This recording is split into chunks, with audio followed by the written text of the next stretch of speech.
कुटे hospital आणि laparoscopy centre, हाडांच्या फ्रॅक्चरच्या सर्व प्रकारच्या शस्त्रक्रिया, दुर्बिणीद्वारे सांध्याच्या शस्त्रक्रिया, दुर्बिणीद्वारे गुडघ्याच्या दोरीच्या शस्त्रक्रिया, modular operation theatre, ICU, ventilator, pathology lab, x-ray, 24 तास औषधालय, generator backup, deluxe, semi deluxe, special, semi special rooms, cashless mediclaim, सर्व प्रकारच्या शासकीय विमा योजना, रुग्णांची आपुलकीने काळजी घेणारं सुसज्ज, स्वच्छ, प्रसन्न रुग्णालय, Kute hospital and laparoscopy centre, Tajne मळा, नवीन नगर रोड, संगमनेर, जिल्हा अहमदनगर.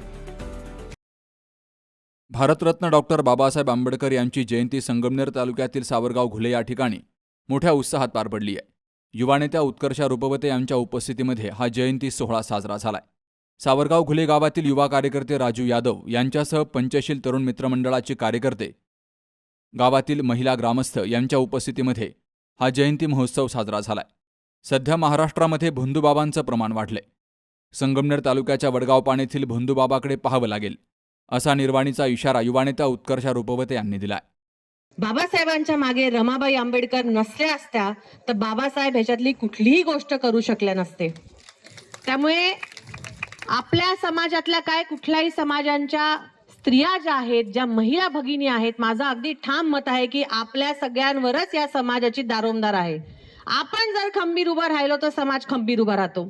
हा अनुभव मी चळवळीत सुद्धा घेतला की जेव्हा बाबासाहेबांनी धर्मांतर केलं 1956 मध्ये, जेव्हा बाबासाहेबांनी आपल्याला बुद्ध धम्म दिला, तेव्हा दादा तुम्हाला प्रश्न पडला असेल की कसं काय झालंय सगळं गावोगावी.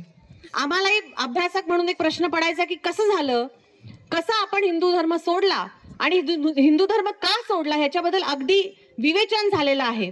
काय त्या धर्माबद्दल आकस नव्हता, पण त्याच्यामध्ये ज्या रूढी परंपरा आहेत ज्याच्यामुळे आपल्या समाजाला म्हणजे प्राण्यांपेक्षाही हीन वागणूक मिळत होती, त्या गोष्टीच्या विरोधात जाऊन जेव्हा धम्म आपण स्वीकारला त्यावेळेस माझी आजी सांगते, माझी आजी आज 95 वर्षाची आहे, त्या मला सांगतात की कसा आपण तो स्वीकारला. आपण कोणाचाही अवमान केला नाही, आपण कोणालाही शिव्याशाप दिला नाही.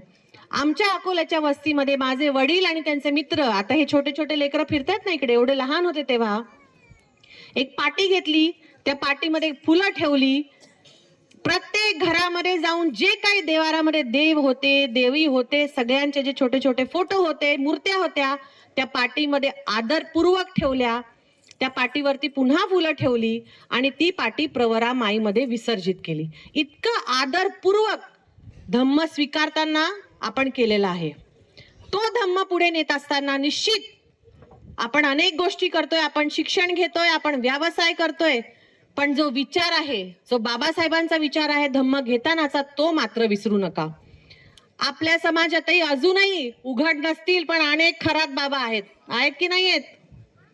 अनेक ठिकाणी आपण कुठे ना कुठे जाऊन काहीतरी पूजतोय, काहीतरी करतोय, अंधश्रद्धेला बळी पडतोय. श्रद्धेला कोणाचाही विरोध नाही, कुठल्याही देवाची श्रद्धा असू दे, पण अंधश्रद्धा जेव्हा आपण करतो त्याला सर्वात जास्त बळी पडतात हे आमच्या महिला भगिनी बळी पडतात. त्याचं उदाहरण आपल्या समोर आहे. आजच कळलंय की वडगाव पानला पण कोणतरी एक बाबा झालाय बाबा. आता त्याचाही कार्यक्रम लावावा लागणार आहे आपल्याला. काय त्याचं माहिती घेऊया आपण, पण निश्चित हे सगळे जे विकृत गोष्टी आहेत आपल्या समाजातल्या, जयंत्या करण्यामागचं मुख्य कारण हे की ह्या विकृती आणि हे विकृत विचार आपल्या समाजातून आपण नष्ट केले पाहिजे. त्यांना खतपाणी घालणारा आपला समाज नाही, हे तुम्ही सगळ्यांनी या जयंतीच्या निमित्ताने लक्षात घ्या. रमाबाई आंबेडकरांच्या त्यागाबद्दल आपण बोललो. आज माझ्या एखाद्या माये भगिनीचा फोन असतो, आहे ना सगळ्यांकडे, तो डबड आहे ना, प्रत्येकाकडे चौकोनी डबड आहे ना, त्याच्यातला रिचार्ज संपला ना तरी थैथयाट होतो. आता सिरियल कशी बघणार, आता मी युट्यूबवर कसं बघणार, होतो की नाही. अहो जरा फोन करून आपण म्हणतो जरा ए बाबा मार मला जरा 200चा रिचार्ज मार. डेटा संपला की लई तळमळ होते आपली. रमाबाई आंबेडकरांनी 2 साड्यांवरती 4 वर्ष काढली. बाबासाहेब जेव्हा शिकायला गेले कितीतरी वर्ष भारताबाहेर होते, पूर्ण कुटुंबाची जबाबदारी त्या माऊलींनी सांभाळली. एवढंच काय, 4 मुलं, आपल्या पोटचे 4 मुलं त्या महिलेनी, त्या माय माऊलींनी आपल्यासाठी त्यांचा जीव गेलाय. हे सगळं लक्षात ठेवताना आमच्या भगिनींनी पुढच्या काळामध्ये काय केलं पाहिजे. आपल्या मुलांना सगळे सांगतायत मुलांना शिकवा, मुलांना शिकवा. आपण शिकवतोय, पण दादा दुःख हे होतं, हा इतिहास नाहीये, हे आकडे आहेत. सर्वात जास्त दारूची विक्री ही 2 दिवसाला होते.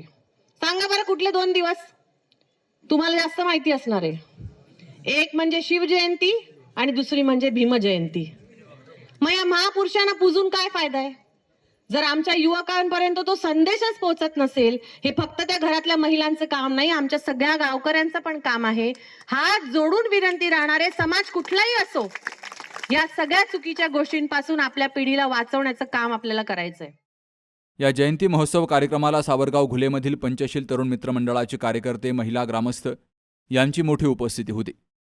बाबासाहेब कडू, सी न्यूज मराठी, संगमनेर. आपल्या डोळ्यांची काळजी घेणारं पोखरकर नेत्रालय आता नवीन ठिकाणी सुसज्ज आणि अद्ययावत स्कायलाइट मल्टी स्पेशालिटी हॉस्पिटलमध्ये. डोळ्यांचे विविध आजार, ऑपरेशन्स आणि उपचार आता एकाच ठिकाणी. मोतीबिंदू, काचबिंदू आणि medical retina specialist doctor Santosh Kishor Pokharkar करणार आपल्या डोळ्यांच्या सर्व समस्यांचं परिपूर्ण समाधान. ठिकाण स्कायलाइट मल्टी स्पेशालिटी हॉस्पिटल, देवाचा मळा, बालाजी अपार्टमेंट जवळ, संगमनेर. संपर्क 02425 29 91 90 आणि 8108 17 63 65.